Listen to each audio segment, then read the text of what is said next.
pig and the hen, the pig and the hen, the pig and the hen, the pig and the hen. You're having a laugh, you're having a laugh. The pig and the hen, pig and the hen. What we think of a theme tune out there, people? It's good. It's good, surely. Do you reckon that's a good theme tune? The pig and the hen, the pig and the hen. The pig and the hen. Wait, not with you singing it. No, definitely not with you singing it. Don't do that again. Don't do that again, please. Shocking. Absolutely shocking. I don't know. What do you guys think? We need a new theme tune for this podcast if we're going to do it. We need a theme tune. So I think we should hold a competition, actually. Anybody who can email us anything, could be anything you want. Random theme tune, 20 seconds long, 30 seconds long, 10 seconds long. You know, it doesn't really matter, does it? Anything that you think might be fun. That we've been talking about. But let's introduce the show first.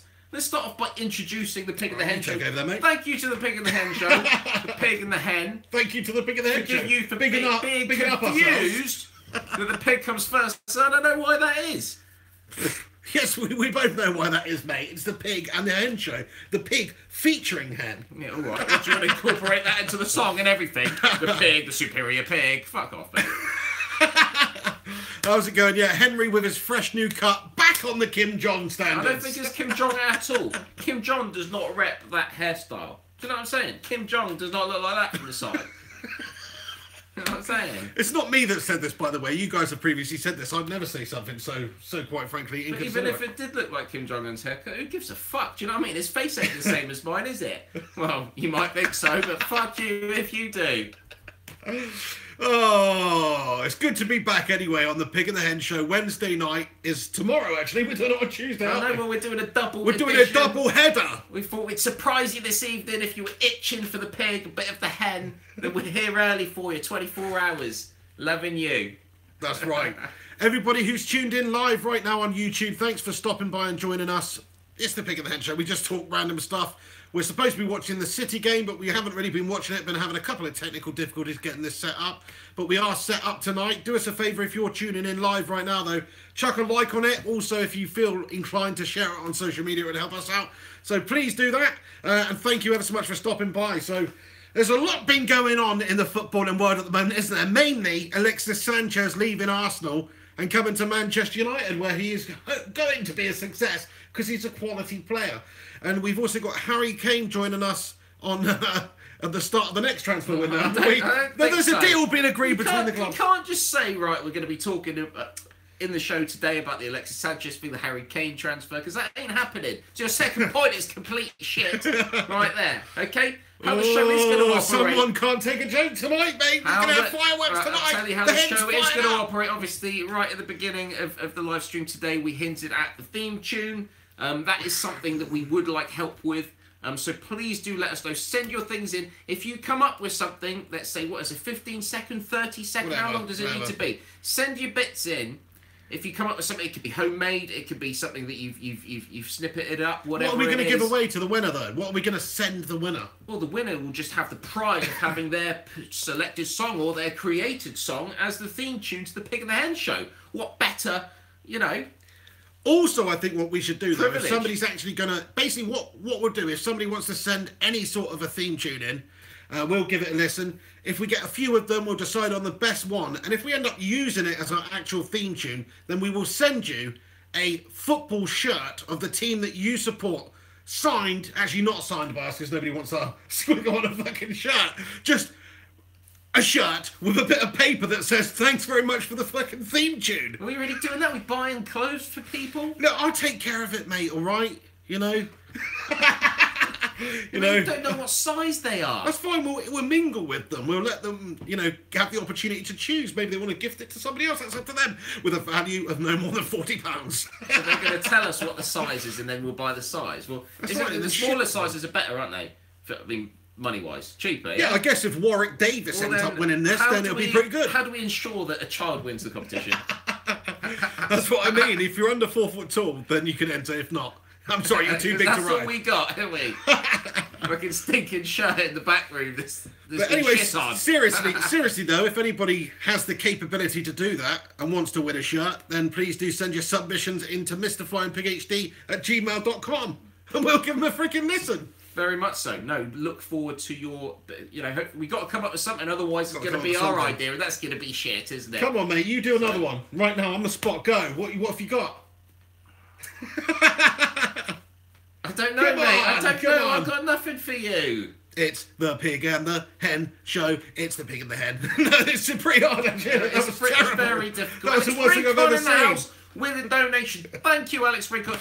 Also, hoping that you yourself may be able to come up with a theme tune. As a massive fan of the show, knowing what the ideas of the show are about and the way that the show goes, hopefully someone like yourself, Alex, would have an idea of how the show should go going forward in terms of a theme tune, which I think is very important. So, just to actually read your comment there, Alex, because Henry's just totally glossed over it. Glossed over nothing. You send a super chat in, he don't even want to know what you've got to say. What a rude bastard! But anyway, this is what Alex Rincon said. Thank you very much, Alex, there for the super chat. He says, good to see the show a day early. It's made my shit day at the office. Scenes with Alexis scores the winner against Spurs at Wembley. Thank you, Alex. Glad to make your day a little bit better. That's going to be a massive show, isn't it? When it's the United Wembley against the mighty Tottenham Hotspur. It's coming up end of the month, isn't it? That's literally next week, isn't it? Is it next Wednesday? I think it's next Wednesday. Next Wednesday. End of January, batterings so at Wembley. Excited already. The massacre of Wembley. So I should just camp here right now up until that game. I should just, we should just continuously live stream it. The excitement, the build up until that moment when our teams march out there. On. Holy fuck. No, I am excited though. No, it's awesome. Hopefully you got that gist. I feel like we are going to batter you, and I think Alex is right. I think Sanchez is the sort of player that can really do some damage against anybody. So you better watch out. Now you've got him to I'd love to have Sanchez. I'd drop Ali all day long and have Sanchez playing at Spurs at the moment. Would you really? really? A brilliant player. Oh yeah, all day long. Yeah. Ali's off form. Sanchez is a. So you just get rid of one of your own. Get rid of one of the homegrown talents because he's homegrown talents. He's from Milton Keynes or whatever, and he ain't no homegrown. Effectively homegrown in this modern. Harry Kane, he's the only one that's one of our own. Do you know what I mean? When it comes to that sort of thing. I don't know about that, mate. I reckon you should give him benefit of the doubt. That's a bit harsh on Ali's Dele, the sort of player but he would go to Barca at a drop of a hat, I reckon, mate. So would everybody, surely. But Kane wouldn't. There's a difference between people like Kane and Dele Alli. This is something that I would like to talk about. Should we talk about this later in the show, or do you want to hear it now? I want to hear it now, mate. I want to hear it now. So, Harry Kane, massive, right? He's just won the award, another fucking award, isn't he? He's breaking records, he's winning awards continuously. What is it that he's won? It's the Player of the Year for 2017 in the Premier League, I believe. Right. So, he's a fantastic player. He's winning awards. He's breaking records. He's basically the best player in the world right now. How much does he sort of appear on radio or on the BBC, etc., etc.? He's just not. He's not really out there as much. He is enough to be a respectable gent, is what I'm trying to get at. I'm not saying Dele Alli shouldn't be in the limelight at all. He has kind of broken through, and players are personalities are different. Don't get me wrong, but for me, maybe he needs to just kind of get back to basics a little bit. It's difficult, isn't it? The fame and the suddenly he's straight in the England team. It's Dele Alli this, Dele Alli that. It's kind of like, let's just hang on. He's a young player. Do you know what I'm saying? Do you know what? I only listened to some of that, mate. But fair play to you. Something about Dele Alli, was it? Because I'm honestly totally zoned out there. I'm not even joking, I'm not even joking. What the fuck was he just talking about? I was waiting for someone to, you know what I mean? What the fuck was he talking about? No, I'm just kidding, mate. Yeah, fair play. No, he's good, mate. Needs to come back into it. He's still young. Can still do it. You've got fucked up ears, man. You've got weird ears. Oh, no, we're going for that, are we? I've never really Let's thought have a look at your ear, mate. You've got a fucked up ear too. I've just got a normal ear, mate. They just stick out. Oh, yeah, that's a normal, nice, decent size. This is a bit of a normal ear, mate, here. No, but your ear is like weird, mate. It slants like that way too much. Yours is kind of like, what the fuck, mate? We're getting personal. Get a side on then. Getting personal. Let's get a side on then. What are we talking about? This is perfect. Zoom in, proper close to the screen. So you're not letting people look at your ear properly, basically, mate. I'm happy. To be fair, I'm happy just to do that. Yeah, no, see that looked fucked up. Then. That looked fucked up. Somebody just saw your brain, mate. Someone just saw your brain, pal. So you're not willing to just go up to the camera in that respect? Why would you do that, mate? To show your ear. It proves that you have some kind of fucked up ear, doesn't it? Or ears. That's what I'm saying. Oh my god! Right, there's the ear right there. There we go. Look at the slant on ear. What the fuck's that about? Maybe I've got a bit of a slant ear, mate. Let's talk about some of the things that are wrong with you, eh? What? Let's get out out and show it at the fucking camera, mate. Come on. Fucking hell, where has this gone already? Personal insults. That's where it's gone. That's what you get on the Pig at the Head show. So anyway, yeah. It's like Vulcan, isn't it? Like Star Trek. If you're a Trekkie out there, that's how I would describe it from my. What, are you still fucking talking about this? My visions of the alien entity right now. That's it. Calling me an alien entity. That's it. I'm sending the North Korean leader home. He's gone. He is gone. See, the only reason we're building nukes is to destroy aliens, not the rest of the world. So Trump just live out of it. Take for the world. That's what I'm about. From monsters like you. Oh dear, Maximilian says that was mugstrosity from Hen there. I can't believe you've actually used that word. I used that in like 1 or 2 videos from years ago. You must be a long-time subscriber there, mate. Rinsing the mugstrosity. Fair play to you. Oh, very much so. Harper Hole says Hen's ears stick out way more than Piggy's. Mate, you have led yourself down a bad path now, mate. He's right, sticky out skid, mate. He's right, though. I can hear more. Do you know what I mean? It picks up more. All the better to hear you with. Better. All the better to hear you with, yeah. Certainly that's true if you live in, say, the jungle and you're a monkey, mate. You know, doesn't matter where you are. What it fucking looks like. We live in a fucking concrete jungle. That's what I'm about. You know those chimpanzees with the big old fucking ears? You started it, mate. You started it, pal. Anyway, let's get on to the show, shall we? Shall we talk about some football? Yeah, the Pig of the Ear show. Pig's ear. That's what it's about. It's the fucking pig's ear. That's it. And the hen's frickin' whatever that is, you know. Cock the cock's cock. Right. Let's carry on. So, what do you want to talk about then, mate? You've come round for this picture. You phoned me up earlier. You said, hey, let's do a Pig and the Hen show extra on Tuesday, even though we're still going to do the Wednesday one. There's a double header. You've come round here. You're just talking about fucking ears, are you, mate? Let's start off by talking about the football that is currently going on. So, obviously, we've got the League Cup live. Unfortunately, it's not too much of a... I mean, I'm sure it's a great game for the fans right now. But for the neutral... Unfortunately, Bristol City are out unless they have just scored silly amounts of goals. But you know, in the 5 minutes that we haven't been paying attention since we're having that stupid little seeing to there. Seeing to? Fucking hell! Don't say that, mate. Well, someone was giving someone a seeing to, weren't they? Wait, get up, mate. That's messed up. I ain't that kind of guy, all right. What was that? Was that some? Was that like? Well, when you say you're giving someone a seeing to, fucking here giving a seeing to, you will watch your wording, mate. You know, it's pretty easy. Yeah, master the English language, pal. No, but a seeing to, right? So what you're saying is you hear a seeing to. That is a common phrase. You think that that's some kind of homosexual...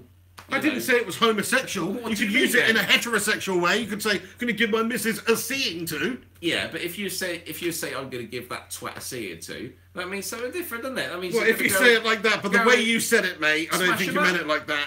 I think you meant it in a different way, man. I didn't mean it in a different way. You wish I meant it in a different way. Oh yeah, I wish you meant it in a different way, mate. Like you're my idol, mate. It's getting weird now. So Manchester City are winning 2-1. Obviously, they won the first leg 2-1. That's it. That's over. So it's going to be Manchester City versus either Chelsea or Arsenal in the final of the competition. And Manchester City for the quadruple this season. What do you think of that now? Is that a laughing matter? Is that a laughing matter? I think it's a laughing matter. They can't do that, surely. I think they can. They can't do that. Why can't they? I think the domestic treble is definitely on. I fancy a bet on it. I think you still get pretty good odds. Yeah, well, the domestic treble is definitely still on there. I can't see them winning everything. The Champions League, League Cup, FA Cup, Premier League. Surely not. Surely not. Well, you know, that's what Guardiola needs to be winning. At least 2 trophies just to say... You know, from what he's done so far, he needs to be winning 2 trophies to say yes, we did what we were expecting. It depends entirely what trophies. Doesn't it? 3 trophies would be like fantastic. Depends what 4 trophies would be unbelievable. So for me, if I was Pep, I'd be looking for two minimum, aiming for 3. Yeah, well, if they won the Premier League alone, I think they'd be pretty happy about that, City, wouldn't they? I think Pep would, I think the board would. If they won the Premier League and the Champions League, that's fantastic. If they win the FA Cup and the League Cup and lose the League and lose the Champions League, they're not going to be fucking happy, are they? So it's all about the competitions that they actually win, mate, not the number. Well, they're going to win the Premier League, though, yeah, the Champions League surely is the most important in terms of prestige around the world anyway. Domestically, of course, the Premier League is the most important thing. So we've got to take that into account. But the Cups, nobody really gives a shit about the Cups these days. There was a day when the FA Cup really meant something. But so not anymore. Is, do we still need the Carabao Cup? Do we need Carabao? for a start. You got Red Bull. Do you need another energy drink? Is it necessary? Absolutely not. It's a nice one though. It's not bad. It's not bad. I feel fancy a Red Bull. Actually, nah. I'm a bit bored. It's better than Red Bull. Red Bull's pure filth. So you just drop Red Bull then? Oh, fuck Red Bull. I've never been a fan of Red Bull anyway. What about the Monsters? Hell no. No? No, I'm all about the Rockstar Endurance, mate. Relentless?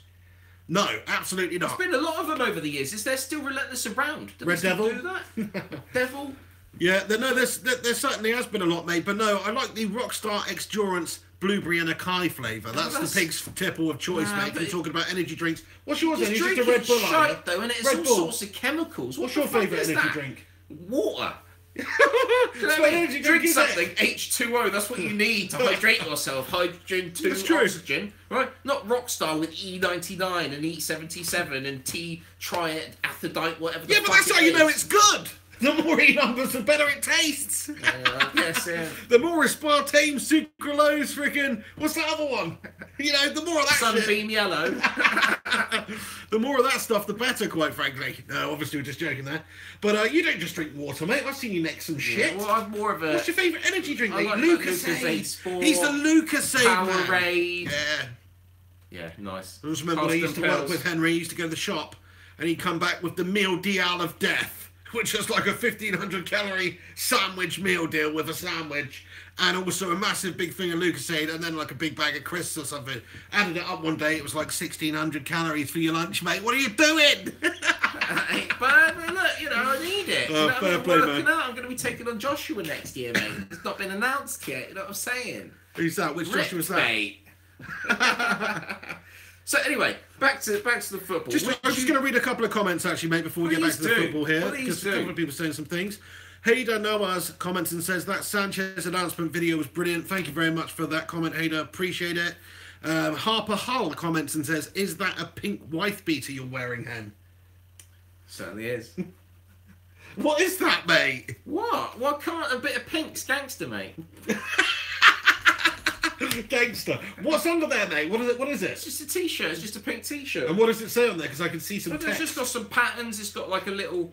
I'm not going to start taking clothes off here because I'm not that sort of guy. All you have to do is show your t-shirt, you know, like that. It's a t-shirt. What is it, mate? What is it, mate? It's got a few patterns on it, like a little silhouette of like a radio and stuff, and some headphones, and just like a bit of a musical, kind of arty-farty kind of shirt. Any text on it? What the fuck's wrong with that? Any text on it? No, there's no text on it actually. Over the top of that, just a green shirt, thick enough for the winter, so it still adds a bit of warmth there. Smart enough. Gonna be honest with you, I think he's covering something up there. You know, why not just reveal if that's the case? You know, I think there's a hidden motive. Because I'm not just gonna start taking clothes off. Is that Alex Rincon? Alex Rincon has just didn't he send us a couple of dollars a minute ago? What are you doing, Alex? Because he likes to do it incrementally. He says, take off the shirt for the remainder of the show. People want to see the wife beater, mate. Have you got some stains on it? Not that type of show. Is that what it is? Back to the Carabao Cup though. Do you think it's a competition that is necessary in today's football? A lot of managers complain about it. A lot of the top teams are not playing their top string sides. What do you think about it? To answer your question, mate, I'd say no. Nobody really gives a shit about it, but it does give some of the lesser teams the opportunity to perhaps win a cup that they wouldn't ordinarily win. I mean, let's look at, I'm thinking, you know, some of the teams that have done well and got to the latter stages. I mean, look at Bristol City this year, you know. That would never happen in some of the other major competitions. The FA Cup. When's the last time a team, I think maybe when Millwall played Manchester United in the final years ago, we battered them 3-0. I seem to remember. That's the last time I can really remember a team going on a run like that to the final. Whereas I think it's a lot more likely to happen than the League Cup. The bigger teams who are going for the FA Cup, the Premier League, and in Europe would not really care about the League Cup. They just wouldn't. It's more of a distraction, more of an annoyance, quite frankly. You know, it's like when you're in the Europa League, if you're Arsenal or whatever, or Spurs are used to that sort of thing. Shut your mouth. Well, you are. And looking like maybe Spurs could finish in the Europa League places this year as well. Look at what was that result of the weekend. We just gained a point on Liverpool, actually. I think we're fine. Oh, always a silver lining for a Spurs fan. I think you're fine. We just lost our best player, Bale, and bought Lamella. Fucking great. Do you know what I mean? Silver lining. There's always a silver lining. What are you on about? Why are you just mugging off? You always do this, don't you? Have like sort of like, yeah, mid-show mug-off Spurs time, That's isn't it? right. You're going to come up with your It's a little new theme segment. tune. It's like, Mid-show mug-off Spurs. Yeah, fuck off, mate. We're not having that segment. It ain't happening. We don't need to anyway, because Spurs mug themselves also every single week. So they dropped 2 points. Okay, so Dropped yeah, 2 1 points. all with Southampton. Southampton. Southampton are desperate to stay in the Premier League, and I've been telling you that they're one of the teams that are going to go down. Look at the relegation zone right now. There's Southampton, West Brom, and Swansea. Did I not say those 3 teams? Those are the 3 teams You might I said. have done. I bloody well did. They're in the bottom 3 at the moment. I still think those are the 3 teams that are I going to go don't down. I don't think those are all the... I actually challenged you about this the other week, and I said, would you bet with me that those 3 teams are the teams that get relegated? And you said no. I think Brighton could get dragged in There there. you go. I'm looking at Brighton. I'm looking at Huddersfield in general. Swansea, bottom of the table. Absolutely garbage. Beat Liverpool 1-0. Oh, Stay Clint is messaged in 2-2. Is it really? Is it 2-2? Have a look, mate. Well, Have a it's nothing look, to mate. get too excited about. Thank you, Stay Clint, for your score update, if that is the case. Let's check it out. Fair play to Bristol City. It is indeed a goal from Flint in the 94th minute. Unfortunately, it's not enough, but what a performance from Bristol City over the whole course of the 2 legs. 2-2 on the I haven't night. physically watched this evening's game, as you can see, because we're doing the show here, but yeah, from that result, that looks like... That's amazing. well, Fair play to Bristol City. Yeah, they've done ever so Bristol well City. to do that. Really good from them. Comment here from Tarek. He says, with the signing of Sanchez, I think that United can do something in the Champions League, especially with Mourinho, who loves the Champions League. I totally agree. What an absolutely amazing signing that is, just to the fact that he isn't cup-tied, because Arsenal are not in the Champions League, and he can immediately play for Manchester United in the Champions League. What a great signing that is. Somebody who can come in, be one of your best players in Europe there. We need as many classy, cultured players as possible to make a serious challenge to get to the late stages in the Champions League, and he's certainly a player who can do that, you know. It's amazing. We just stolen Arsenal's best player. You know, it's like if we went to Spurs and we took, you know, I don't know, Michael Carrick or Dimitar Berbatov or something. It's like even better than that, isn't it? Just winding them up. It is. Another one of our Alexis feeder Sanchez clubs. is by far a more, a more key element in what Arsenal has been about over the last couple of seasons than any of those previous players that you mentioned, I would say. We lost Carrick. Definitely. We lost Berbatov. But we didn't lose Alexis Sanchez. No, he's more of a Bale. He's more of like a Bale when you lost Bale. That's what it's more like. Well, my question is, who's going to drop straight out of United side for Sanchez to slot Well, in? that's it, mate. This is how I see the team Is it lining up. Jesse? Is it Lionel Jesse himself that's going to have to drop This is out? what I would do right now, based on form and everything that's going on. Good topic, actually, Henry. Give you my sort of starting lineup up top there on the pitch. So, as a striker at the moment, you've got to say it's going to be Romelu Lukaku as the out-and-out striker up there, big man up top. Left mid, I would give Anthony Martial, and when I say left mid, of course, I mean that advanced position in a sort of 4-3-3 up there, left wing, more sort of left forward, if you like. Anthony Martial on the left there, and on the right-hand side, that's where I put Alexis Sanchez, somewhere where he's obviously used to playing. He can still attack the goal, score goals, create things for his teammates, cause all sorts of issues out on that side of the pitch, cut in, have shots, whatever. Basically have a bit of a free reign as well, I guess. That's right, to an extent, yeah, because I want, obviously, Martial doing that too. Yeah. But it's very attacking in the sense that you're going to have to allow your defensive unit to work on their own there, because Martial, Alexis Sanchez, they're very attack-minded players, aren't they? So isn't Mourinho going to have them fucking doing all the work, tracking back, doing the classic Mourinho shit where it's like, Well, maybe not to the standard that he requires, but certainly to some degree. And then, of course, right now in the whole, I mean, I personally really rate Juan Mata as a general player, but based on form right now, I'd have to stick Jesse Lingard in there just in the whole day. He's winning matches for us. He's scoring lots of nice goals. He's creating things. Jesse Lingard right now deserves to be starting in the team. So 100% I would go for him. But ordinarily, based on sort of career-wise, Juan Mata to me, great little technician, great in that sort of hole, and threading the balls through to the likes of Martial, the likes of Sanchez, and of course Lukaku would be amazing. I think that worked really well.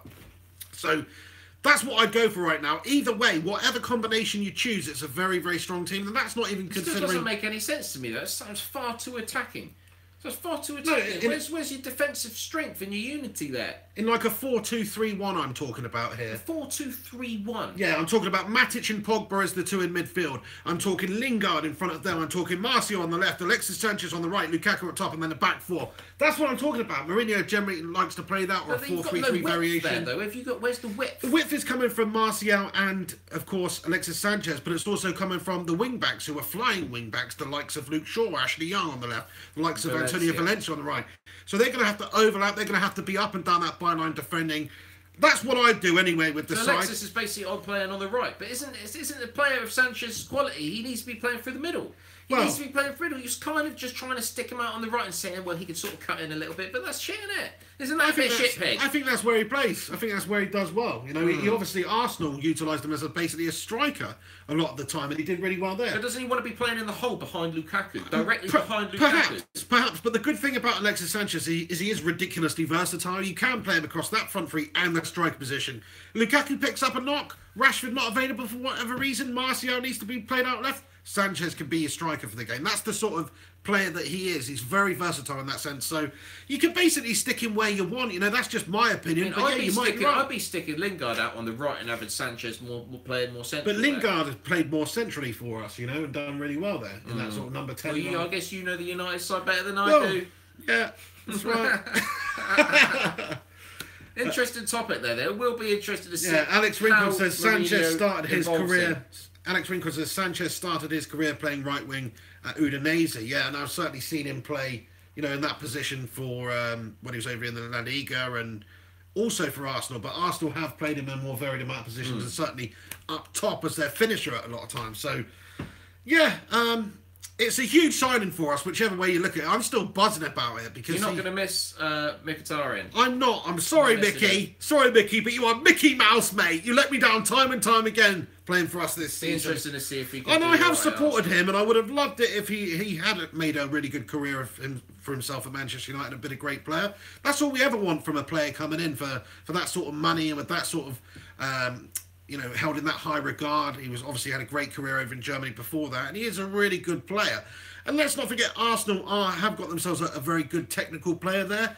He played in a lot of games for us, scored some nice goals, you know, created some nice things, but just too inconsistent for me. One week he can be absolutely terrible. More of an Arsenal type player, I'd say. But one thing I will say, and this might surprise a lot of people, I haven't really heard anybody else saying this, right? But there's a lot of chat that Arsenal are potentially going to sign Aubameyang from Borussia Dortmund. Yes. In this window, right? Yes. Now, Aubameyang is a very, very good player, in my opinion. Very much bags so, of pace, you know. Brilliant player. Goal scorer, very good player. Now, I would go as far as to say that if they can wrap up that deal and get Aubameyang to Arsenal, then having Mkhitaryan and Aubameyang in the team is actually better for them than just Alexis Sanchez, because that's two very good players. Mkhitaryan not as good as Alexis Sanchez, but I think it actually improves their team. Whereas just having Alexis Sanchez as your team, so those would become the net, and Lacazette would make up their top four players there. That's it, yeah. And I think that's pretty decent. I think that would actually be stronger than what they've got, what they've had previously with Alexis Sanchez. So I think they've done really well out the deal. Let's not forget he was going to leave at the end of the season for nothing. Literally about 5 months' time, he would be, see you later on Arsenal. I'm going to go sign for whoever. I'm going to get more money because I waited and because there's no fees. Has there been any money transferred over? Yeah, it must all be done now. Because I heard that it was just a straight player swap. Well, the latest that came out, that there wasn't actually any kind of monetary amount that you needed to give him. I thought we gave him 35 million. I think it might have just been a straight swap. Well, I haven't heard that, but if you've heard anything actually confirmed... I heard something today. Can somebody let us know if that's true? There wasn't necessarily money involved. That's mental. But that makes sense. I mean, how long's contract? It was just Mkhitaryan's? That's the question. And Wenger, the funny thing is, Wenger actually quite fancies Mkhitaryan. Wenger's actually come out and said that he likes the player. I don't know whether he's just saying that to make the whole thing sound better. I think you might be right here. People are saying in the comment section, look, Andrew Broom, how's it going, Andrew? He said it was a straight swap. Drip and Vape swap, no money involved. Didrik Sundal straight swap. Hayden Noah straight swap. Harper Hole straight swap. So the hen is informed. The hen is not as usual. Fuck off as usual, mate. I'm in the know. Of course, I did that reveal video of Alexis Sanchez. When I did that at the time, there was no straight information. I was in the know. I remember I did that video about Alexis Sanchez. I know what's going on, remember? What a fucking dick. What a fucking dick. Anyway, when we did the video, of course, it didn't say too much about it. I was working today. You know, you weren't, mate. You had the day off like some lazy prick.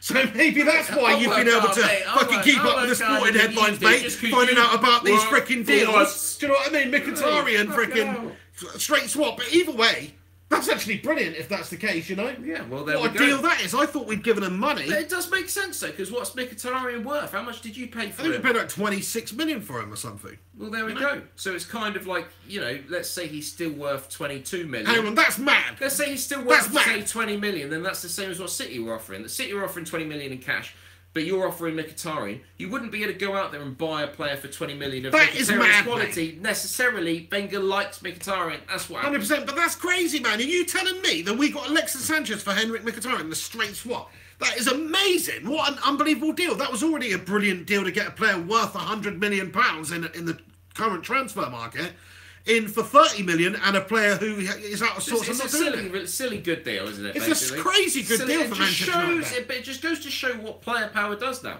Sanchez didn't want to play for Arsenal. Wenger doesn't want to have a player there that's, you know, that obviously doesn't want to be there, and he has to go. And the fucking the Gunners have to bend over backwards and take it, don't they? From do we actually know that though? You know, Super Alex comment here. It was player swap plus 15 mil.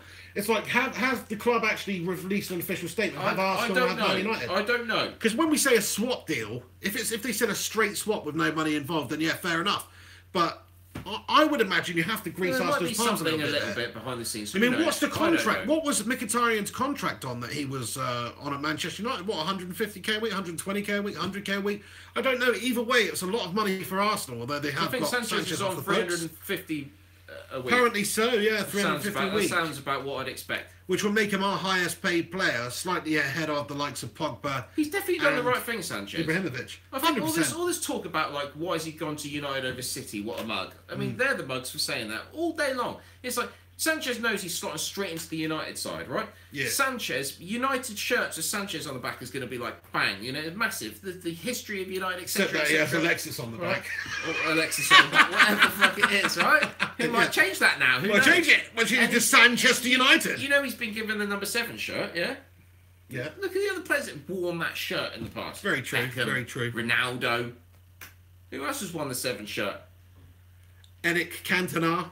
There we go. Yeah, you know what I mean? It's massive players. That's a big shirt that he's been given. I agree there, mate. You know, and a big role for him to play at the club now, which is to be a match winner for us. He's capable of doing it. He's a great player.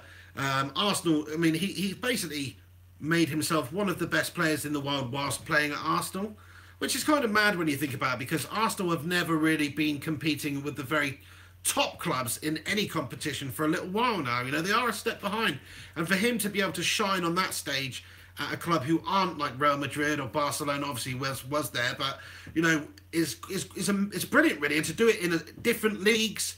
You know, we're talking about Serie A, we're talking about La Liga, we're talking about the Premier League for his national side. Wherever he goes, he always does well. So I think that's why it's a really good signing for United, because he's proven in the Premier League. He's proven anywhere on the continent, whatever. He's a Chilean superstar. That's what he is. That's right. That's right. Brilliant. And he's got the mentality of a Chilean miner. He will hang on until he gets the job done. Do you know what I mean? So, do you remember when that happened? Those Chilean miners got stuck. I think you were probably in China at the moment, where you don't really give a shit about that, mate. At the time, you mean? Is that not what I said? No, you said at the moment. Oh, fuck. Yeah. Thanks for pulling me up on my English, mate. I'll be sure to do that the next thing you stumble upon, mate. Do. You prick. So what happened to these Chilean miners then? What are they Hashtag reveal the shirt. Come on. Matthew Elwood, hashtag reveal the shirt. What are these Chilean miners about?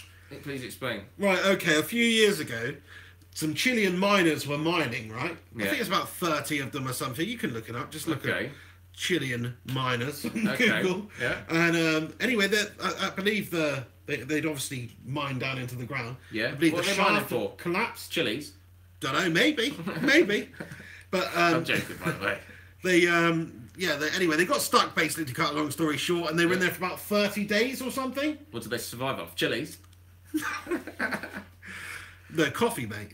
Oh, okay. No, they didn't actually. I don't know what they survived on, but either way, they survived, and then they were rescued. And that is the story, mate, and it's quite a harrowing story, because they stayed there for like a month wasting away, living on, you know, like somebody's got like an old club biscuit bar or something that they're passing the wrapper around on for 3 weeks, that sort of thing. Bad times. And also they built this shaft down to where they were with like an elevator that you can only come up one at a time, right? So you could come up this shaft one at a time. There's like shitloads of people down there, right? Imagine being the first bloke or the last bloke when coming up that shaft. You'd be pissed off either way. Your first bloke, like, fucking hell, it's just going to collapse in on itself and I'm going to die here. That's you know? And the last bloke's like, for fuck's sake, 29 bricks are going to go before me. If I was the first person on that shaft bit or whatever, what is it, a little elevator? Yeah. Like piss, shit and yak all over it. So that every other cunt that has to get on it would be like, you know... Mate, you're horrible, man. You're fucking yeah, but they have no horrible, other choice. It's the only way out, isn't it? So after we've been stuck in this... like Jackass. We've been stuck in this mine for 30 days. So what am I going to do? I'm just going to defecate all over the escape elevator. Set it up on camera. What's the matter with you, mate? That's just not right, is it? Whose brain goes there, though? Whose mind goes there first? You know? We're talking about shitting mines. Oh, I can shit in the elevator. You're about being trapped in a mine. You're so desperate for the toilet and you're going up the elevator thinking, fucking hell, there's going to be one of them portaloos or whatever when I'm up there, but you just don't have time. And you shit all over it, ready for every other soul that has to come up the elevator after. I'm disappointed with you, mate. But anyway, so that happened, right? And they had to be rescued one by one. And I just thought, I don't even know why I brought up Chilean miners, mate. I said he had the mentality of a Chilean miner. It just went around and gets the job done. It was a shit joke, but Henry managed to squeeze 3 fucking minutes out of it. It was so fucking boring that I'm having to make up all sorts of weird shit. You know what I mean? Right, on to the next topic then. On to the next topic. So, actually, what do you think about United getting Sanchez and Mkhitaryan going in the opposite direction? I'd love to hear your opinion on it. I mean, it is great. It's a great signing for United. I think United, if City weren't as far ahead as they are now, I think it's the sort of signing where, fucking hell, United might be able to step up here and you know, challenge. But that's not going to happen. Who have Spurs signed this window? What world-class players have Spurs signed this window? I'd love to know. Well, you know, we'll wait and see. Tottenham quite often pull out a little bit of business right towards the end of the transfer window. We don't. What a swap deal it is, though. I just can't stop buzzing about it. It's amazing when you actually think about it. It would be like this, right? This is what it's like. Almost. It's kind of like if Spurs were trying to get Eden Hazard, right? And they were going to get Eden Hazard, but they didn't just buy Eden Hazard from them when his contract's running out and he wants to leave Chelsea. No, they swapped fucking Sissoko for him and just got him in a swap deal. That's basically what's happened. So that's how good of a deal it is for Manchester United. It's very much. It's a great deal. It's a fucking good deal. It's a great deal, but you're still not going to win the league with him. He's done the right thing. Maybe not this year. Maybe not this year, but next year maybe we can. That's a statement of intent by the board and the club there. We're not allowing City to get even further ahead of us in terms of quality. They wanted them to initially. Manchester United apparently were prepared to pay more, whatever you want to say about that. Maybe City just withdrew for whatever reason. We don't really know. But the fact is we were committed to getting a really top quality player in, make it happen in January. It doesn't usually happen in January as well if you're going to get this. Usually in the summer transfer window that those sorts of transactions take place. We've got him in there. We can potentially catch City. You know, stranger things have happened than Manchester United closing this gap between the Manchester clubs at the moment. You know, there is a gap there in terms of quality and in the league. But getting a player like that shows the other clubs that we're, you know, on the hunt. It can close the gap quality-wise. And if we sign another couple of world-class players, then we'll have one of the best technical squads in world football, no doubt about it. Oh, yeah. You know, because look at the world-class players that we've got at United now. We've got a few. You know, Martial's knocking on the door. Lukaku's perhaps knocking on the door. David De Gea is the best goalkeeper in the world. You know, we've got world-class talents in there now. Spurs, let's just use Spurs as a comparison because he's here. You love to, don't you? World-class players in Spurs' side. Let's have a little think about this. Okay, Harry Kane, I'd say, have to be world-class. Unbelievable amount of goals that he scores. Yeah, easy. Thank you to Jack and Brad Gaming. £2 British money. I like it when you see that sterling sign. Thank you very much, Jack and Brad Gaming. Very nice. We'll get to your super chat. What did he say? He says, you know, sign Alexis Spurs bring back Crouch. Nah, don't be silly, Jack. Chelsea are in the market. Sounds about right. Though. Sounds about right. Then what the fuck's that all about? Why are they signing? Why are they going to sign Crouch? Move on to what Chelsea are looking for a tall striker at the moment, someone that's 6'1" or above. Anyway, what was I talking about before this, mate? I don't know. It was shit. It was boring. That's why I can't remember, mate. You're a joke of a man, aren't you? We're still talking about Alexis Sanchez. How long's this video been going on for now? Not video. Oh yeah, world-class players. That's That's why he didn't want me to change the subject, guys, because I was talking about the world-class players in Spurs' squad. No, there's not that many of them, is there? Well, you don't have that. There's many. Harry Kane. So you've got Alexis Sanchez, world class. Yeah. Who else you got then? I'd David De say. Gea. Paul Pogba. Yeah, kind of. Yeah, I Did guess you so. say Paul right? Pogba's world-class? And then that's about it, isn't it? About 3. Well, that's not bad though. 3 world class. Eric Bailly.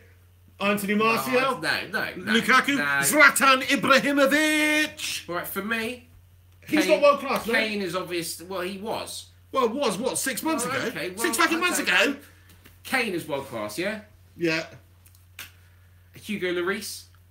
To a certain extent, is brilliant keeper. Don't know, mate. World class. What does world class mean? He plays for France. Best mate. in the world. He plays for So France. what? That's national. That's not world. I'm talking Yeah, about but best in the world. He's still a good There's keeper. only 2 keepers, in my opinion, that you can say are truly world class. Who would you say? That's myself and De Gea. No, Okay. Manuel Neuer, right? Of course, is Yes, right up there. okay, Maybe okay. Gianluigi Buffon. But Hugo Lloris, what has he actually done for me lately? That's what I want to Jan know. Vertonghen, right, and Toby Alderweireld, I think they're both fantastic centre-backs. You don't get much better. You don't get too much better than those guys. They don't put too many feet wrong. Toby Pretty Alderweireld good. is fucking world-class. They're He pretty is, good. all day They're not long. world class, though. Okay.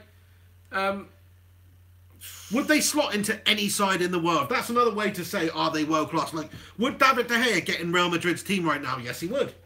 Would Cristiano Ronaldo get in Manchester United's team right now? Yes, he would. Would Hugo Lloris get in Manchester United's team right now? No. No, he fucking wouldn't. You know Okay, why? well, Because yeah. he's shit. He's not shit, but there we go. Fair No, he's enough. good. He's a good keeper. Can we move on isn't to another topic anyway? he? So you don't want to talk about the world-class players in Spurs' squad because there isn't very many. but Christian that's not Eriksen, not really. Why don't we talk about something current? And the important thing is we've gained a point on Liverpool. We're 2 points behind Liverpool now. Right, we've got Manchester United next. If we beat you both next Wednesday, somehow, yeah, which should be absolutely brilliant. Liverpool have a game, I think, against Huddersfield, so I'd imagine they'd win that one. And then it's us against Liverpool at Anfield. Yeah, fair play to you, mate. It's all about Spurs versus Liverpool at the moment. It really is to the top 4. I don't see Chelsea dropping out. Do you? I don't know. Maybe I said in the last video Chelsea are more likely to drop out than Liverpool, but I don't know. They're on a Okay, so I'm going to break it down for you now, the hen. I'm going to tell you what I think is going to happen come the end of the season. You always like to do this, don't you? Where's it going to finish? You love doing Yeah, this I do about love this, relegation. yeah. Who's getting relegated loves to pick his picks. So these are my picks. Winning the league, I'm sorry, I hate to say it, City. City too far ahead, look too good. They're not going to drop that many points between now and then. Pep's good manager. City going to win the league. Manchester United with the signing of Alexis Sanchez, with the players we've already got, Jose Mourinho, we're finishing second, and we will close that gap a little bit. But still, probably not good enough to finish first this season, but next year we can. Third, 100% I'm giving to Chelsea. I think Chelsea, look at just how consistent they are. Antonio Conte, they've got world-class players, you have to say. And based on last season, I mean, I think did they get the most points ever last season in the Premier League campaign? I don't know, you don't go from that to shit anyway, that's what I'm saying. They will finish in the top 4. They've got great players. And then fourth, I'm going to say, I know they lost against Swansea, but I think Liverpool are going to just slot in there. Basically, the current top 4 is what you're saying. Is that what it is? Finish. Is Yes, that what of course it is. Has Liverpool not dropped out of the top 4 now? No. Okay, yeah. Then I just said we're then 2 the current points top behind 4. them. Then the current top 4. Fifth, Arsenal. Sixth, Spurs. I can't believe you're predicting the league. You're either making out that you don't know what the current standings are, or you don't know, and it's like you don't I know. don't pay attention to you lowly You should clubs. know the standings. I don't pay attention to you you should lowly certainly clubs. know the top 6 off by heart right now. We're doing a pig and I head don't know, show, but mate. Football, you All- don't even know the top all 6 I- off the top of your head. That is piss poor.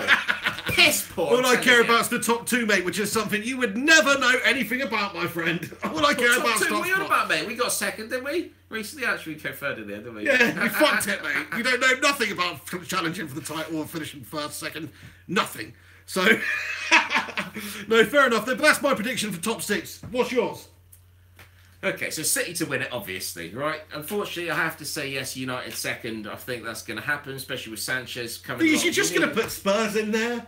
Fourth Spurs? You have to, don't you? Spurs, but I believe in my heart of hearts the Spurs will finish 4th.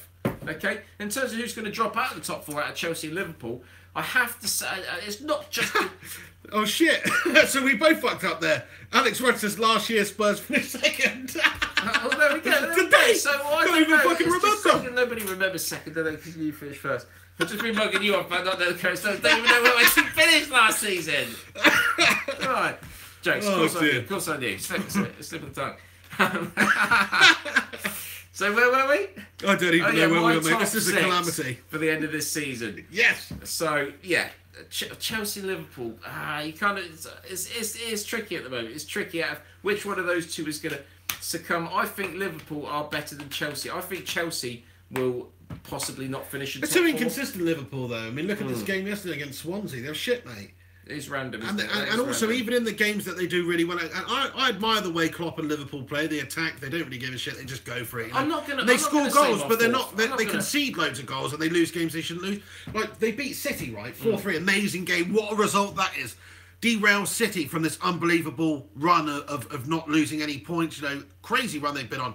And who's the team to stop them from carrying that on? It's Liverpool. Unbelievable performance. 4 goals, 4-1. But wait, that's no good, is it? If you're a Klopp and Liverpool fan, it's no fucking good, is it? Because what happens? You go to Swansea next week and you lose.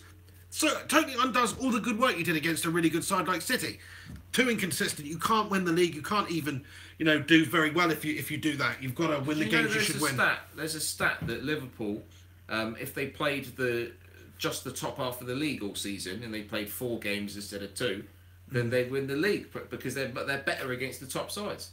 Yeah, I can believe that. Which is I crazy. think they show up. Crazy. Yeah. They're shit against the shitter teams. That's essentially. it. That tends to be the case for them. They do really well. It's like Klopp and the players. They invest everything into beating the teams, their rivals, the Uniteds, the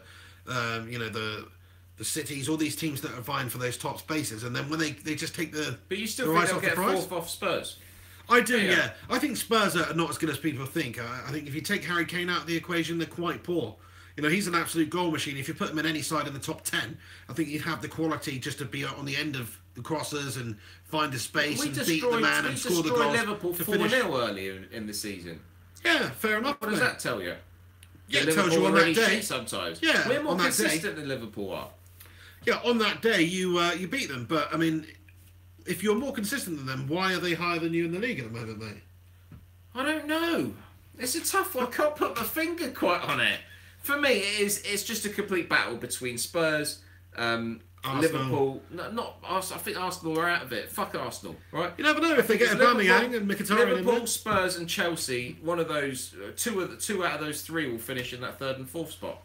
Simple as that. Well, what a fucking prediction, mate. The roles have been reversed. So it's you that's giving the vague answers now. No, because I think relegation, I'm better at predicting. That's what I'm saying. Says everything from a Spurs fan. It doesn't surprise me that you're better off at picking relegation.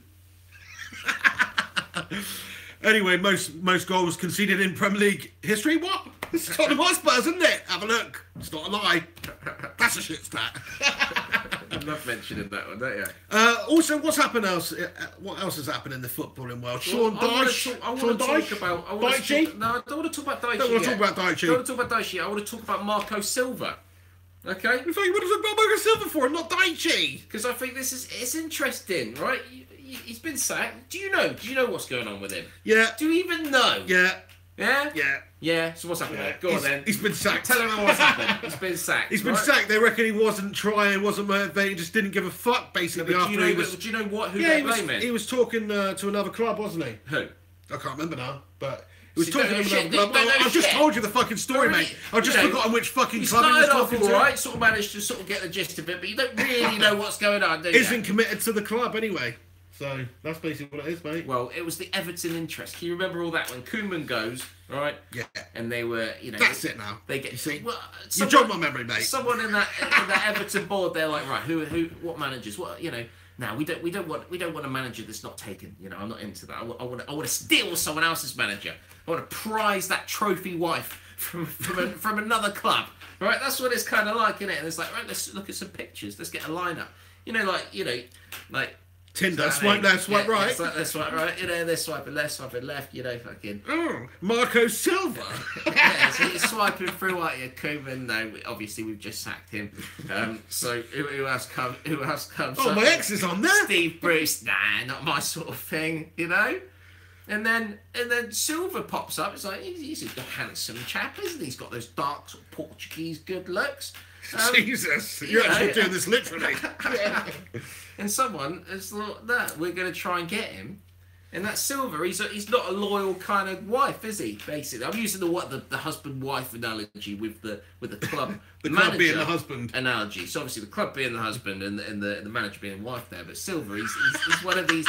He's one of these women where it's like, oh, Everton can be a bit of a look there. You know, it's like, you know, Watford, you're all right, but, you know, Everton, what? You know, lives in a bigger house, you know, etc. You know, it's kind of like, it is like that. It's a fantastic analogy. But gold digger, not bad, right? Not bad, Silva's a bit of a gold digger, right? So suddenly his performance is shit, isn't it? Like in bed with Watford, it's just not working. Shit, thinking about Everton. It's just not. It's not happening, is it? It has. They. I think they won one game in like 11 games. They had such a good start to the season, Watford. As soon as Silva's head gets turned, then they've gone to shit. So I think Watford have done the right thing to get rid of him. I think that it did have an impact on the team, on the players, 100%. Finally, he's fucking shut up with that analogy about the wives and stuff, mate. That was melting my freaking intelligence chip in my head. I think that's quite a good analogy. Just winding you up, mate. No, it was a decent analogy, mate, you know. And then Sam Allardyce just wades in there, you know. He's got big tits and he's prepared to make you sandwiches. Do you know what I mean? he's the freaking... He's every man, you know, freaking the sheets, lady on the street, Sam Allardyce. Anyway, so they went... So they went with him. It's funny. So they went with him. So do you think that Watford, the type of club, because they've been through like 9 managers in 6 years or something, they've got high turnover of managers, right? Yeah, they have, really big time carousel. And there's been different reasons, various reasons why, but you know, this time around, I think they've done the right thing all day long. You can't have that going on, and if it has influenced, obviously the board knows that it has influenced the team.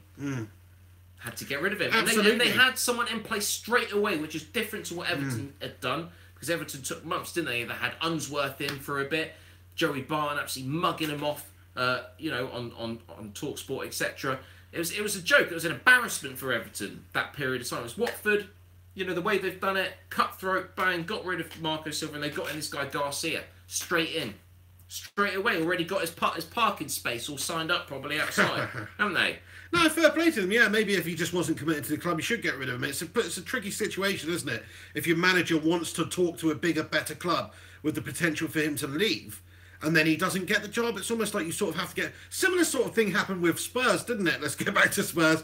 Harry Redknapp, of course, was doing well as Spurs manager, and then all of a sudden, the England job becomes available, and he's in the frame, he's the main man. And do you know what? Harry's not denying that he wants the job. He's saying, yeah, well, you know, nobody's fucking contacted me yet, but I'd have the job. And then guess what? Levy goes, well, hang on, if you want that freaking job, we don't want you to have this job then. We need somebody who's committed. So it's the same thing. It's kind of like a player, you know, who was it? Berahino, was it? Or someone who went down and camped out at, I think it was Stokes or some other one's ground, like on the last day of the transfer market closing, and then ended up that he didn't get... Maybe it was somebody else. Do you remember that? Who was that? I know what you're talking about. But anyway, and they had to stay there at West Brom. And wasn't it not Obafemi? No, Odemwingie. It was Odemwingie. Yeah, you're right there, mate. Odemwingie. So yeah, West Brom, Peter Odemwingie. And he was looking for a move away, and it never materialised. He scored a lot of goals, Peter Odemwingie. Did you know? He's like one of the top goal scorers. Yeah, he's pretty decent. Some sort of chart, he was pretty decent. Very, very good. Yeah. But, you know, he obviously showed his interest for another club, and then it's hard for him to get back into it then, isn't it? So I think the Redknapp thing was different. You know, if your country comes calling, you can understand it, can't you? Yeah. There's a bit more, you know... Either way, it's still a lack of commitment. If you're prepared to leave your job for another job. Is that kind of, you know, that hot girlfriend that just the relationship don't last long because she's soon going to be flirted around with other clubs. That's it, a bit of a player. Apparently, Southampton. There's rumours that Southampton are looking at him because they obviously have not having. Yes, they drew with Spurs the other day, but they haven't had the greatest start of the season in the relegation zone at the moment, and they're thinking maybe they could move on Pellegrino and go for Silva. I don't know if that'd be the right move though. I don't know. Silva, whatever club he goes to next, so I think he has got a good manager. There's a lot of talk about him being the next, you know, Mourinho. to a certain extent in terms of the way he manages. You know, he looked like a good manager. He did brilliant things at Watford. He looked good when he came in at Hull City when he was there, despite the fact that they got relegated. So if he does get a Premier League job, he needs to stay there. He needs to make sure that he makes a good, you know, a good fist of it. You know, he doesn't want to be getting his head turned by bigger clubs. That's a massive mistake from him. So I hope that's not the end of his career, because that would be a shame, wouldn't it? That would suck, mate. Yeah. Somebody in the comments section here talking absolute craziness. So let's just see if I can hide this user from the channel. I think I've done that now. Please get rid of such unwanted waste. Hopefully. Garbage. You garbage man. Anyway, what were you talking about, mate? So we're talking about Marco Silva. Shit, this freaking thing's fallen over in the video. I didn't even know that, mate. That's bad. I painted this, by the way. I actually painted this. Let me show you. Fantastic. Let me show you my artwork. I painted this when, I don't know, about 10 years ago or something. It's not bad, is it? A bit shit. I think it's very shit, mate. Yeah, well, you would, mate. What have you ever painted? Eh? Your mum? No, you haven't. What are you talking about? Kate Winslet Titanic style here, mate. You better watch yourself, pal. Watch yourself.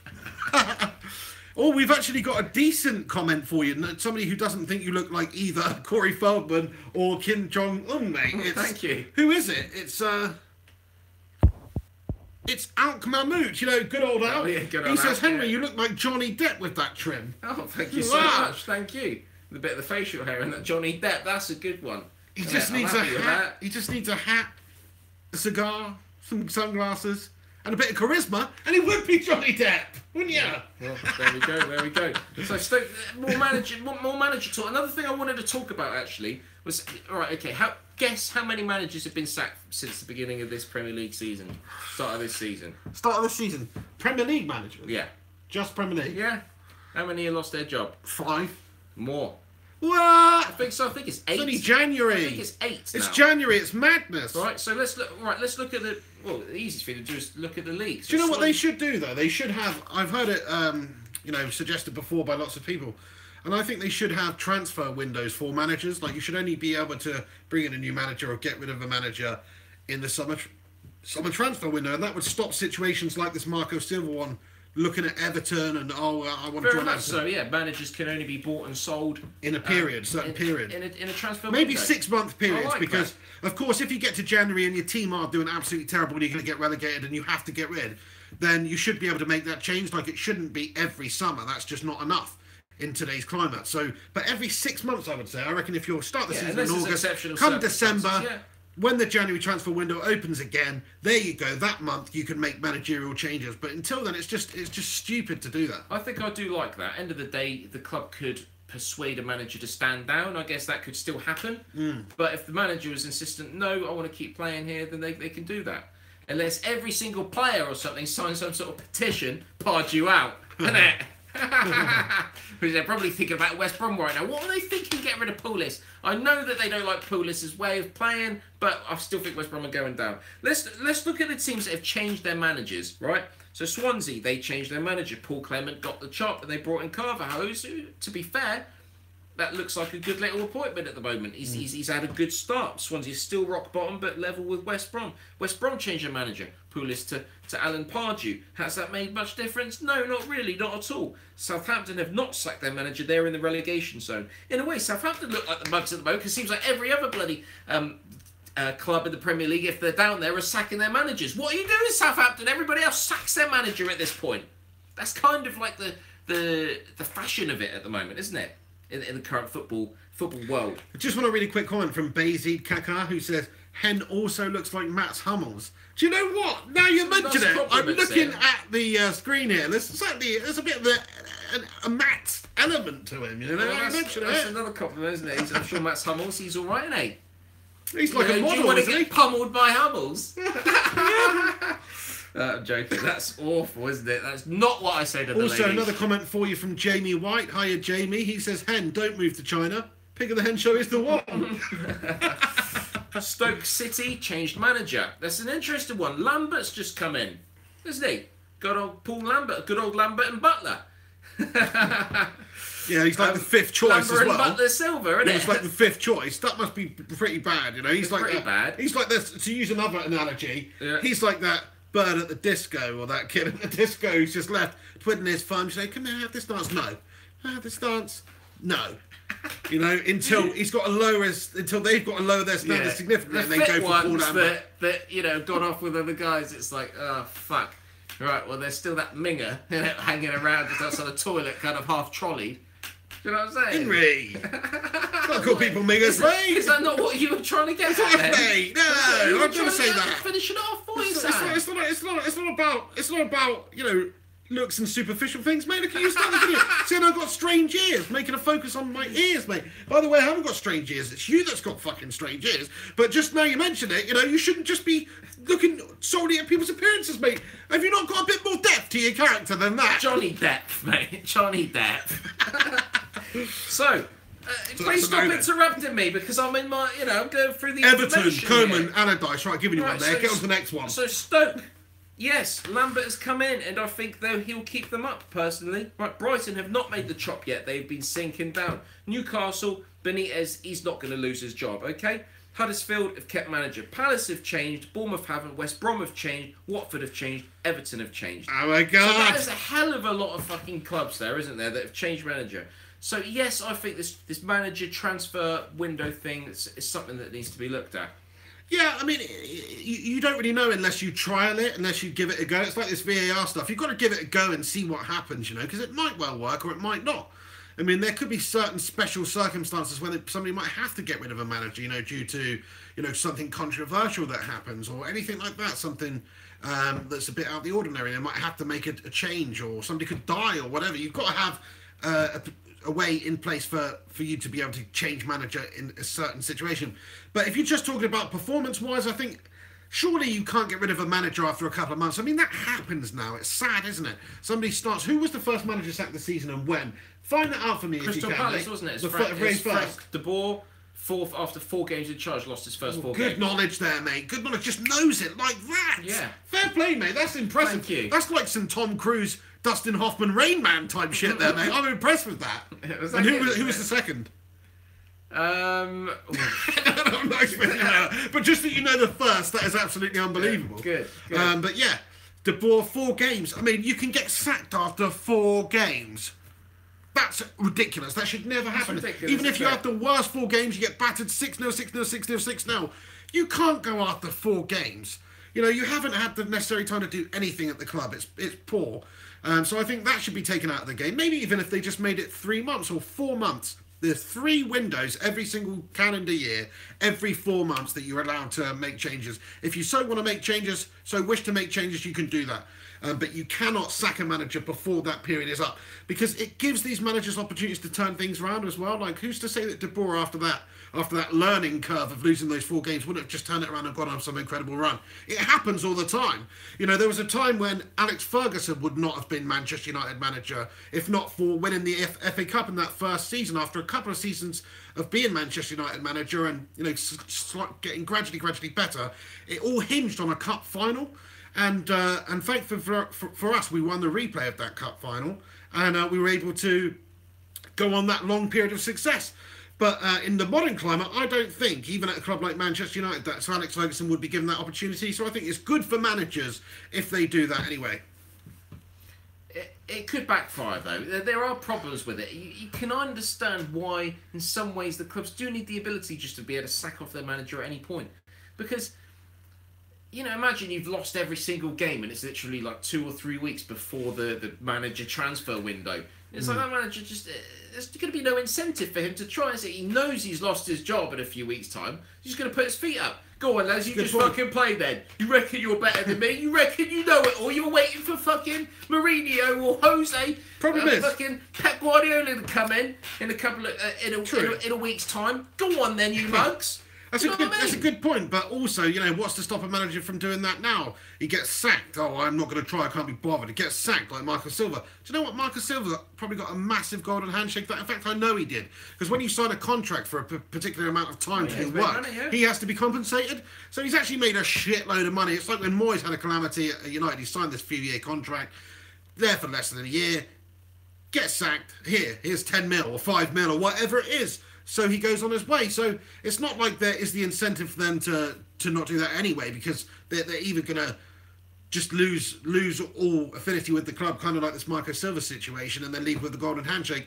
Or maybe get transferred to another club, another window comes up, it gives them a chance to... I don't know, I mean, I think they should try it out there, because something needs to change in that regard. You shouldn't be able to sack a manager after 4 games, I'm just saying that. It's a crazy merry-go-round. That is wrong. Without special circumstances anyway, you know, okay, they obviously were sure that they'd made the wrong decision there, and maybe they did if they turned it around, haven't they, to a degree anyway. I think they're better situated right now. So maybe they did the right thing, but 4 games, it's just ridiculous. Okay, so I think we're coming towards the end of the show now. We've got a few... Thank Christ for that, mate. I don't really give a shit about talking about managers. It's absolutely mind-blowing. We got a couple more points that I think we should summarise quickly. Just get through these points. We definitely lingered on... Jesse lingered. Jesse lingered all over the shop. Can I just say, actually, Jesse Lingard... Oh. No. Jesse Lingard, I'm just going to get in there. I can say. Yeah, I fucking can say. Kante? Jesse Lingard... and Paul Pogba. You've got to stop doing all this fucking gay dancing stuff. What do you mean gay dancing stuff? The only gay dancing stuff that I've seen is... Maybe I used gay in a negative way there. I apologise. You got me there, pal. I didn't mean gay in that sense. I meant happy dancing. They're doing happy dancing, aren't they? I used it in the old-fashioned sense. Calm down. So I'm doing happy dancing. But you know, they're happy dancing because it's childish, mate. Have you seen it? Have you seen it? So you're saying children happy dance? I'm saying don't do that, Jesse, and especially Paul. You know, you're too old for that, boys. You just look stupid. I'm telling you, it's like me and you do some gay little vines dancing around. Oh, you're talking about Jesse. Sorry, mate. I thought you were talking about me. I thought you'd been talking about me. I thought because I was doing something with my hand on screen or something. What? I thought you were just mugging me off. No, I was mugging off Jesse Lingard and Paul Pogba, mate. Because I thought I moved my hand on the screen or something. You said that I was doing some weird dance or something. Paranoia. Are you serious? Yes. Mate, paranoia coming through the walls to every you said Hotspur. what's with all that weird dancing? I didn't know that you were referring to Lingard because you're usually mugging me off, aren't you? Yeah. Yeah, no, I was talking about Lingard and Jesse there. You know, fair play to them. They can do what they want, can't they? They're having a good time. They're young, they're carefree. That's how he celebrates. I'm going to start doing it. They're multi-millionaires. They do what the fuck they want. You know, what's my opinion? You know, they don't give a shit about me saying this. But I will say it, and that is, sort your freaking lights out, boys, because it's embarrassing. You know, I don't know if you saw some of those videos go around social media of, like, Alexis Sanchez reaction to joining Man United, and then it's just the video of Jesse and Paul doing this gay dances, and then Alexis Sanchez just backing away. That's brilliant. Oh, that's funny. Absolutely brilliant. So, a couple of things we need to quickly talk about. Manchester United have been rated the most gross earnings-wise, most profitable team of 2017 across the globe. Real Madrid coming a close second. So that's an interesting one. The other point that I want... Amazing stat, really, considering we haven't been winning the Champions League. Spurs at 11th. Southampton are like 19th. We've got a lot of teams in the top 20 in terms of... English Spurs are 11th, are they? They certainly are, yeah. It's not bad, is it? It's not bad. So what teams are above you from, say... I bet no Serie A teams above you, or it's like Milan. I don't think so. Juventus. No. Juventus above maybe you, Juventus. Right? I don't know. I'm just kind of fucked to get the list up now. Yeah. But United most profitable team. It just says what, City are 5th, I think. City are 5th. I think so. Wow, yeah. That's quite an achievement actually. They've come a long way. I think they're right up there, but you know that makes sense. Saying that though, that makes sense. Yeah, it does make sense. But you know, this whole Etihad Airways thing, like that, is owned by the same people that own Manchester City, right? So it's like if they're sponsoring Manchester City with 60 million over 2 years, that all gets taken into account. You know, stuff like that. So, is it really fair to say that means anything to City? I don't know. Look at City Stadium, the Etihad Stadium. You know, they can't fill that fucker up. So they're not going to try and bullshit and tell me that they're the 5th most commercially successful club in the fucking world. Nobody's buying City much around the world. You know, if you're a dirty City fan, you're one of these new blood, glory hunter types, you might just change your team to City. You know, but most people, they ain't buying City gear. Where would you go around? Go to Africa. Go anywhere. Go to frickin' Timbuktu. There'll be some guy wearing a Manchester United hat or a Manchester United shirt. Globally, they're a huge brand. It's the biggest one of the most successful football clubs in the world ever. There we go. City, on the other hand, they're not up there, especially in terms of, like icons. Iconic. Manchester United is iconic. I'd even say, Liverpool is way more iconic than a Manchester City. Yeah. Even Arsenal, way more iconic than Manchester City. So the top 4 iconic teams, let's be honest, are Manchester United, Liverpool, Chelsea and Arsenal. That's the kind of top 4 of the Premier League in terms of history. That's right. And if you're talking about around Europe, then you'd have to say that the most iconic teams are Real Madrid, Barcelona, Bayern Munich and Manchester United. Those 4 teams, and maybe Juventus. Would you say Tottenham are 5th after that in terms of history in this? In the Premier League? I know City have won a lot more in recent times, but, in terms of a bigger club, before the mega bucks. Yeah, let's not forget that not very long ago, City were down in the friggin' Championship, weren't they? Oh, yeah. Not that long ago, whereas Tottenham have always been at the top there. To me, if you take away the modern money that Manchester City have got by these oil barons coming in and taking over, then yes, Spurs are a bigger club. Historically, traditionally, they are. There we go. So the other last point, anyway, because we're going to get over these topics quickly. VAR announced, confirmed, I believe, for Russia World Cup. We're going to have it for the first time. We're going to have a World Cup where, where we're going to have. Yes, we've had goal line technology before, I think, but now it's going to be the case where. Fucking hell, did that player dive? So it should be, really. It's going to be interesting. It has been contentious. There was a decision made the other day. I heard that the assistant referee said after the game, he said, if I'd seen the TV footage, then I may have made the decision differently because the footage that he saw was different from what's shown on the TV. That makes no sense to me whatsoever. Why the bloody hell were they not watching the TV like everybody else? So everybody else is shouting at the TV saying, penalty! Penalty!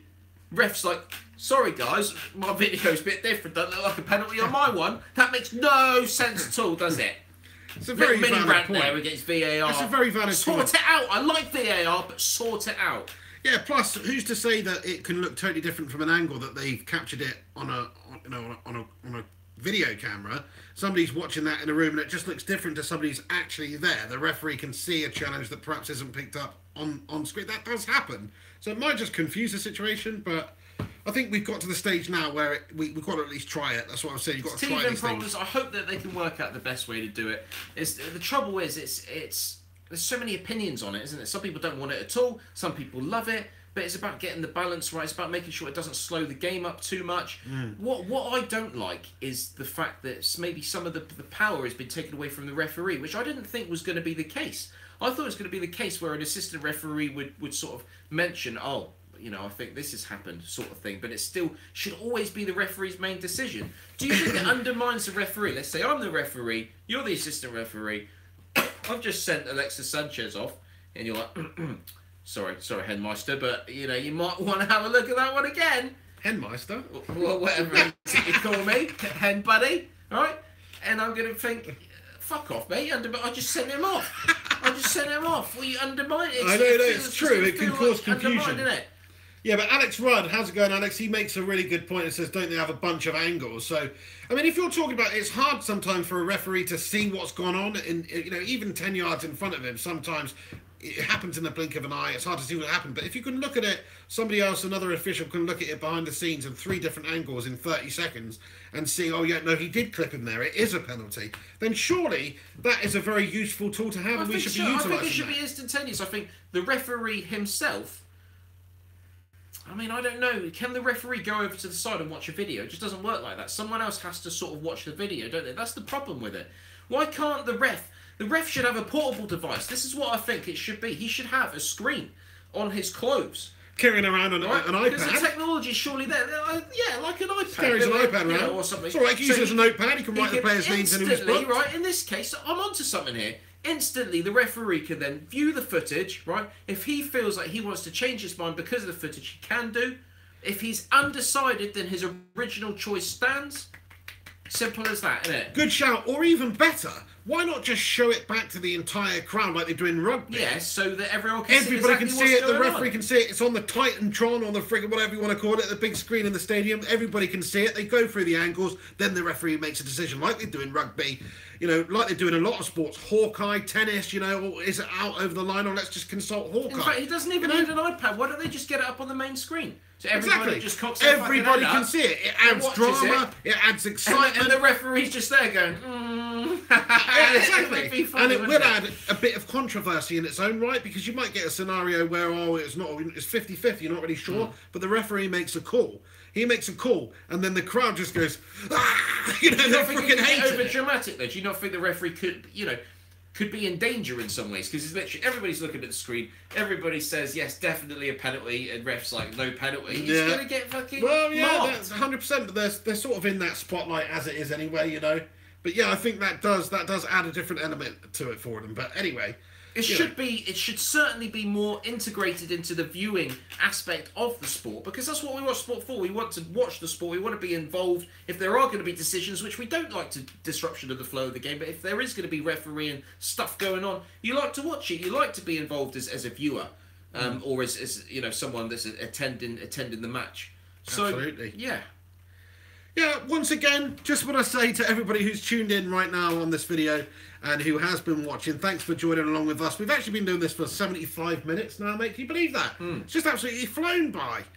Such is the Pig and the Hen show. You know, a bit of a hostile start to this video. Hostile. It's felt a bit Bit of a chilled out middle, and now probably going to be a hostile end again. You know what I mean? I just accidentally touched my leg. Want to make something of it, do you, mate? Well, it's kind of like exactly the same as if we were sat in a cinema or something, right? And let's say our drinks holders there. Who owns this part? Whose is that? If we're in the cinema. That's mine.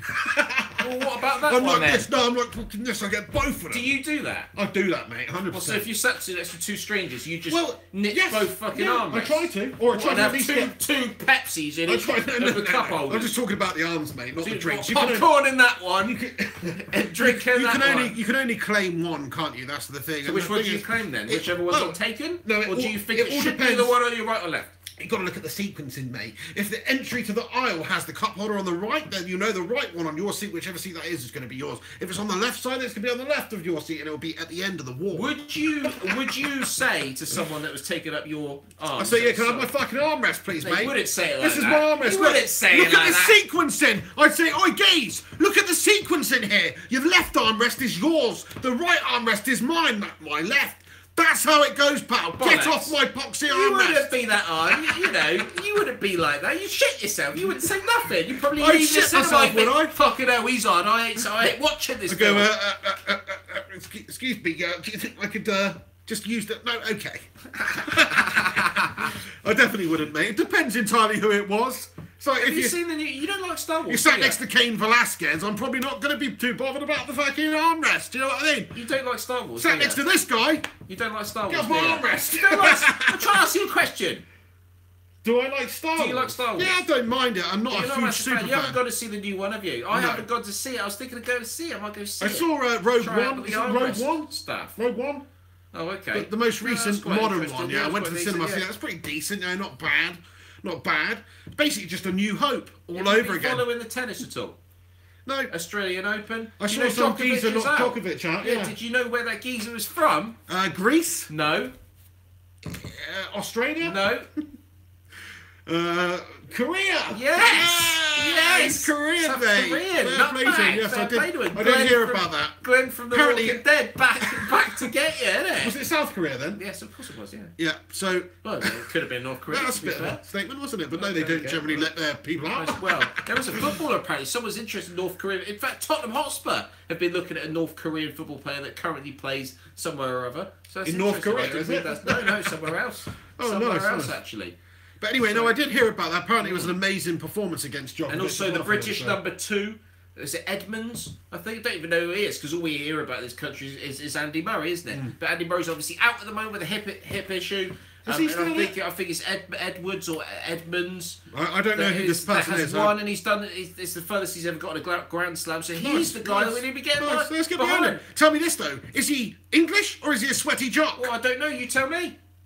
Well, that's the thing, because people were, Andy Murray, great, first Brit to win the Wimbledon since Fred Perry. That's bullshit. I don't count Scotland as part of the same thing as England. Come on, England in the World Cup 1966. Scotland hate England. Why are we fighting under the same shield in tennis, but not in football? It makes no sense at all. Andy Murray is a Scot. Fair play to Scotland, they got themselves a champion there. Wimbledon were great, awesome. I don't freaking claim him for England, though. I have no interest. We like him when he wins and when he does shit. He's not English, is he? I don't. I go, oh, look, Good win for Scotland there. Well, you don't really like it. You didn't like it when he won the Wimbledon. I didn't mind it, but it was the same. I'm proud to be British. I am. I have a different feeling yeah, about it. yeah, I understand what you mean. I don't get it. I don't look at Andy Murray as an England win because it's not. It's a British win. You know. There you go, British, yeah, Scottish, you know. Thing is, he voted leave, didn't he? There you go, that's what I mean. He's a freaking sweaty jock, a sweaty sock.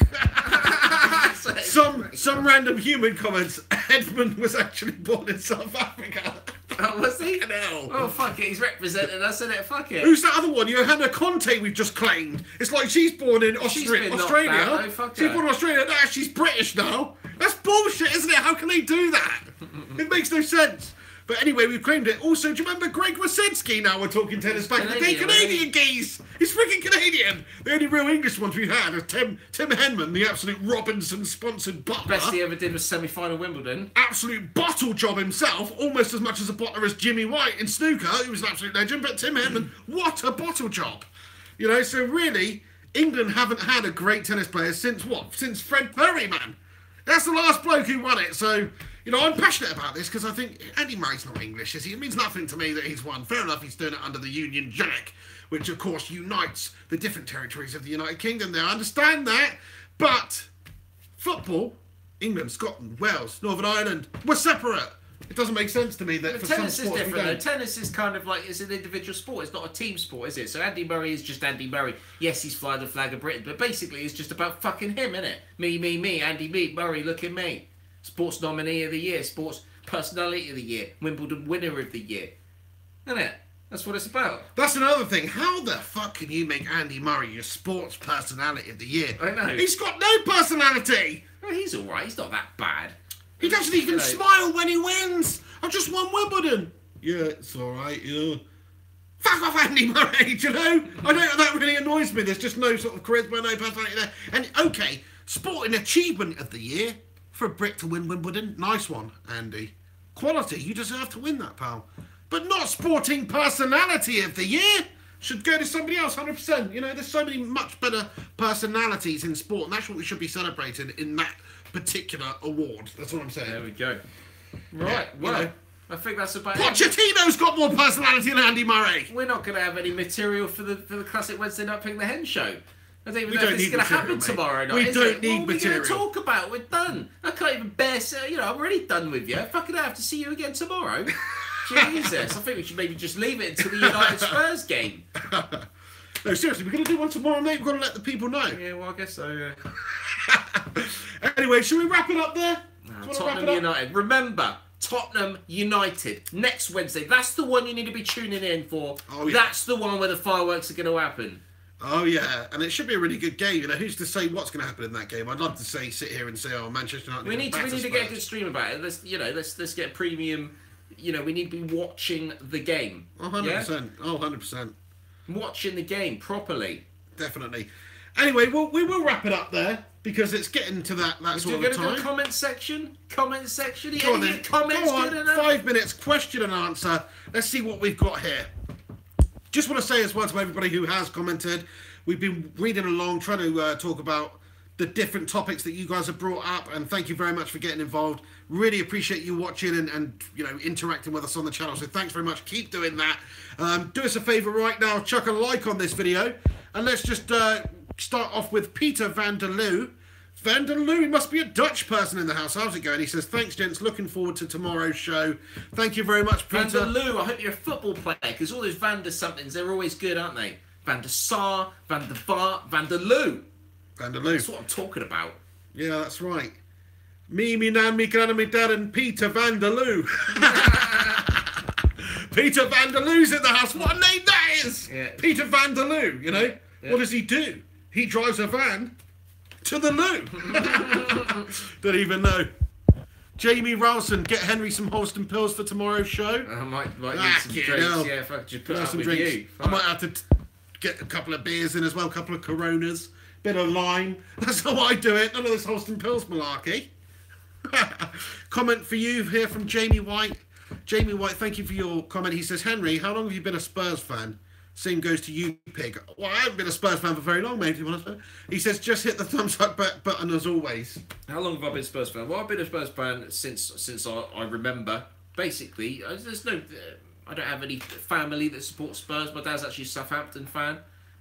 But yeah, I just had a friend that lived down the road. I don't speak to this guy anymore, but he was, he was like my best mate at the time, and I was like, what, 5, 6, 7, young, and he basically said, "This is the team we got to support, Tottenham Hotspur." So I did. So you were that impressionable? Right? You just supported them blindly? I always just supported them. I always sort of just kept an eye on how they were getting on, etc., etc. But I didn't become absolutely madly passionate about football until a lot later in life. I was actually, I think, 17, 18, 19.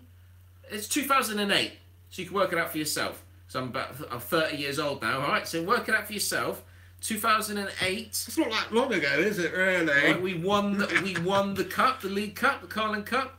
I went down a drinking establishment. They call it a pub, right? I was supposed to be meeting a friend. Right, this is a true story. I was supposed to be meeting a friend down there.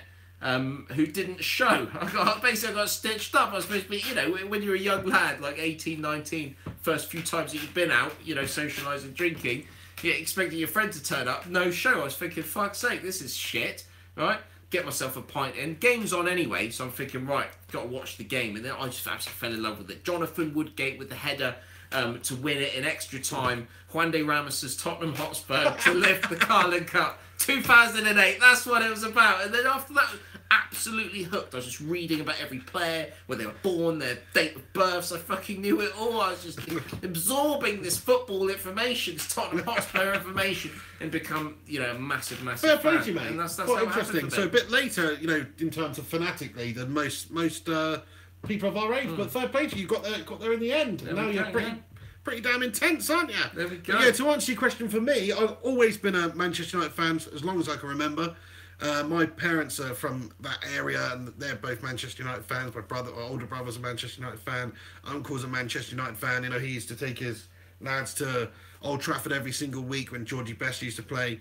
So it's just in my family. We are a Manchester United family. Everybody in my family supports Manchester United. So it was always just basically I was born into it. Manchester United is in my blood. I've always been, I was in a United baby grey when I was frigging 18 months, whatever you want to call it. So didn't really have much choice. Have kind of Mancunian blood, is what you're saying. Yes, that's right. Whereas down the bloodline. I was just given a team when I was at a young age, and that's the team I support. So don't actually have any, locality. Can you do a Mancunian accent, or are you sort of Lancashire accent or anything?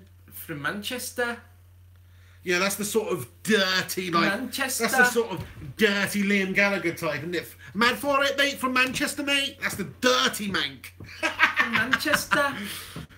Or you can say, going down Pubfoot, Swift Half. Going down Pubfoot, Swift Half. Classic. Anyway, VK Dean, what's happened in the next... What does that even mean? What's happened to the next Sterling, or happened to the next Sterling? Don't understand. Are you talk about Raheem Sterling, I'd imagine, or you talk about current economy in the country? I don't know. Alex Rudd says you guys should do a question and answer podcast. Yeah, that's not a bad idea, is it? Who let you two out of jail? Yes, we have changed background. As you can see today, it's just digital. That's all it is. Green screen, people. Fucking get me. Quality. Shebsy Don comments, thank you for your comment, says, where did you guys meet each other? Been sub since Pig's video on Southampton 0-0 draw with United. Thank you very much for your comment, mate. We actually met at school, probably around about, 13 years of age, something like that. I wasn't really in any of the Henry's classes. Friend of a friend, right? Kind of friend of a friend of a friend at the time. Yeah? Go on.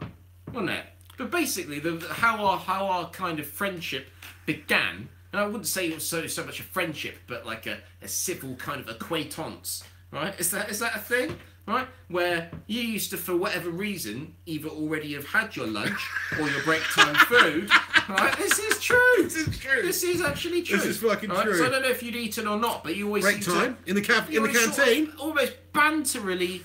It's kind of like it was sort of semi-bullying, wasn't it? But it's kind of like half like you're all right, aren't you? Yeah, give us a bit of that. It's Chris, like sausage, mate. It's chips. Let's have the rest of them chips. That Coke. Come on, mate. We're mates, aren't we? It's sort of something along those lines, isn't it? It's something along those lines, mate. You can eat that last bit of sausage roll there, are you, mate? In fact, looking back at it now, actually, it was wrong, wasn't it? It was wrong. But yeah, that's basically how we got started knowing each other. And I think, do you want to Do you want to turn the Magic the Gathering story or not, mate? I've already said what it's about now, so... Oh, okay, right, fuck it, go on then, yeah. So, we weren't in each other's classes, didn't we know each other? I was interested in all sorts of things, right? And I was interested in a card game, which was popular among certain section of the... certain vendors. Right? What do you mean vendors? What's all this... It's not a word! It's not a word! Bendor! Bendor is not a word! What are you saying? So anyway, Magic the Gathering. I don't know if anyone else out there has played such a game. I wouldn't have thought so. I don't play it now in adult life. Maybe there's a few 11, 10-year-olds in it was something that you could just do at school. Really easy. Just have a quick game. Brilliant, right? Tactical. You need to have a bit of, went to a prestigious school, did we not? So, that's what, you walked past one day. What did you say? You said, Hen, thought you were cool, mate. You even said Hen. Right, because I was called Hen at school. I was called the Hen, right? Yeah, Hen thought you a bit better than that, mate. Sort of just like that, and then just walk off. It's like, what the fuck's wrong with just sort of sitting in a lake playing a card game? I know it's a bit nerdy, okay? But it's like, you thought you were like one of the cool lads, yeah. Still to this day, mate. Still to this day, I thought you were cool, mate. Until you played frickin' Magic the Gathering. Cool, until you played Magic the Gathering. You play Magic the Gathering, can't be cool, can they? You just admit to you just. But you never played it, mate. Yeah, there's a reason for that. There's a very good reason for that. Because you're cool. No, because it's freaking using cards to play some bullshit game about statistics and numbers and stuff with trolls and orcs and all that bullshit doesn't really interest me, mate. Yeah, that's because you don't watch Game of Thrones, isn't it? That's correct. That also doesn't interest me that much, apart from Khaleesi. That's not too bad. There's decent elements. I watched the first series. I wasn't blown away. It's not to say that it's a terrible show. I love the theme tune. The theme tune's the best thing about the thing, quite frankly.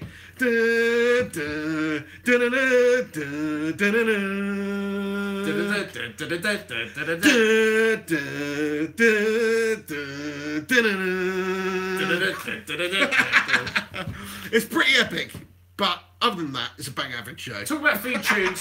Let's wrap the show up today. Please send in your theme tune ideas. Send if you've got actual clips of things that you think we should use. Also art, pig and hen art. And Joe, we've already had a fan out there that was, excuse me, I was choking there, fan. We don't have any real fans, do we?